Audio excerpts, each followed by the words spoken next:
পারবে না।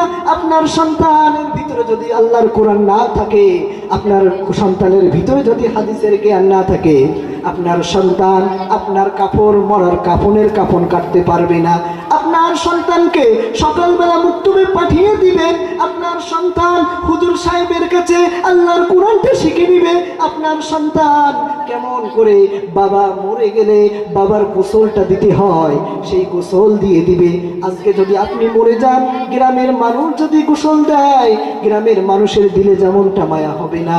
আপনার সন্তান আদি যদি আপনাকে গোসল দেয়, কত সুন্দরভাবে গোসল দিয়ে দিবে, মানুষকে দেখাই দিবে, মুরব্বী এইভাবে করো, এইভাবে গোসল করিয়ে দাও। আপনার সন্তান দুনিয়ার বুকে আপনার সন্তানকে যদি মুক্তবে পাঠিয়ে দেন, আপনার সন্তান ডাক্তার হোক, ইঞ্জিনিয়ার হোক, আপনি যেই দিন দুনিয়া থেকে বিদায় নিয়ে চলে যাবেন, আপনার যেদিন মওত হয়ে যাবে,